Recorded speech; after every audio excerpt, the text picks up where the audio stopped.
Hi, this is Jim Pogue. Welcome to this episode of Safety Talks. Today we're talking about crystalline silica exposure.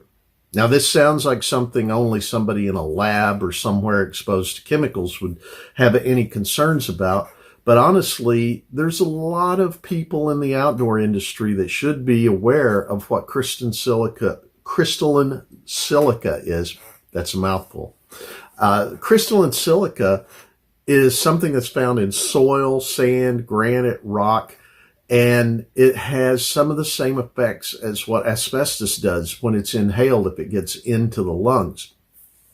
If you take a balloon and you drop a toothpick into it, and then you blow up the balloon and you let the air out, you'll see that the balloon grasps the toothpick on the sides and it makes a little pocket area.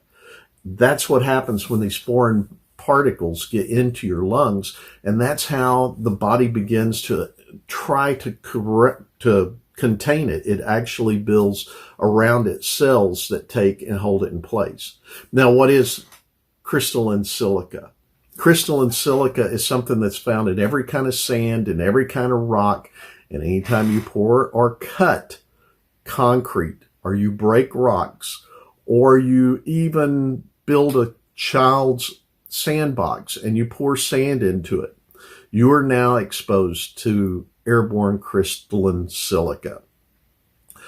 What you need to do is you need to protect yourself. Anytime you're dealing with something that can give off a dust or a powder that can be hazardous like this to your lungs, and the easiest way to do it is to wear some type of dust mask or respirator rated to be used with this type of material.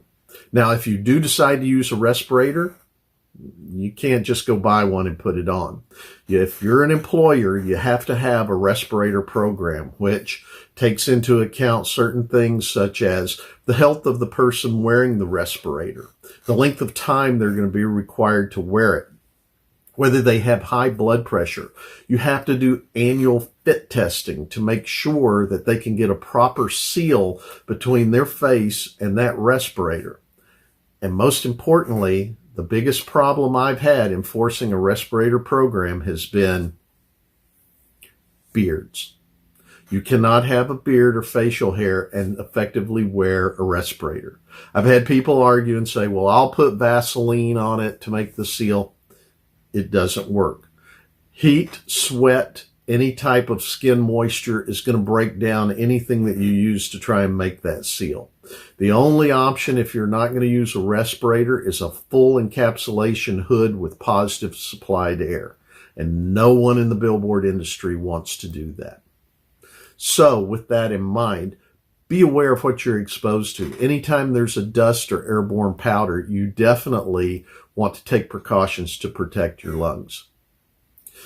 That's our safety talk for today. If you have any questions, feel free to reach out to me at jimpogue@fermetco.com. Have a safe day.